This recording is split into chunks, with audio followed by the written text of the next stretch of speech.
వద రామదూత కృపా సింహో.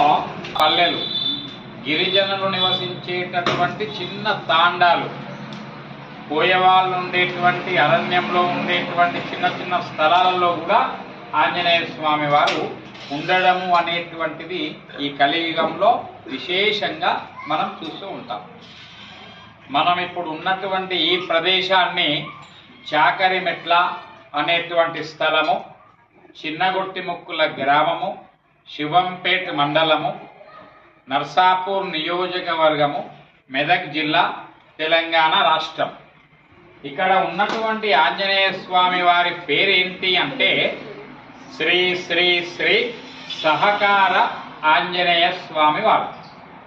సహకార ఆంజనేయ స్వామి వారు అంటే ఆ పేరు ఎలా వచ్చింది అంటే, ఇక్కడ ఉన్నటువంటి ఈ ఆంజనేయ స్వామి వారిని ప్రతిష్ఠించబడినటువంటి దాఖలాలు లేవు.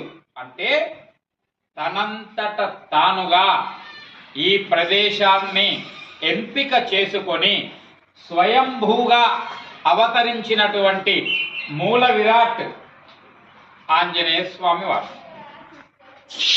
కొన్ని వేల కుటుంబాలకు కోరిన కోరికలు తీర్చి సహకారాన్ని అందించిన వాడు కాబట్టి భక్తుల చేతనే ఒక పేరు పెట్టించుకున్నటువంటి ఒక గొప్ప స్థలమే సహకార ఆంజనేయ స్వామి యొక్క క్షేత్రం చాకరిమెట్ల. భక్తులే పెట్టుకున్నారు సహకార ఆంజనేయ స్వామి అని. ఒక దంపతులు వైద్యులు సంతానం కాదు అని చెప్పిన తర్వాత ఇక్కడ ఆంజనేయ స్వామి వారి దగ్గర పూజ జరిపి మరి భక్తితో నమస్కారం చేస్తే వారికి సంతానమైంది కాబట్టి మాకు సహకారాన్ని అందించింది కాబట్టి సహకార ఆంజనేయ స్వామిగా పేరు పెట్టుకోవడం జరిగింది. తర్వాత ఈ ఆంజనేయ స్వామి వారి దగ్గర ఒక గొప్ప విశేషం ఏంటి అంటే, సహజంగా భగవంతుని ఆలయాలకు భక్తులు ఎందుకు వస్తారు?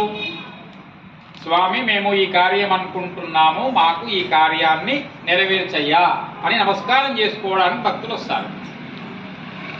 అటువంటి భక్తుల యొక్క నమస్కారాన్ని స్వామివారు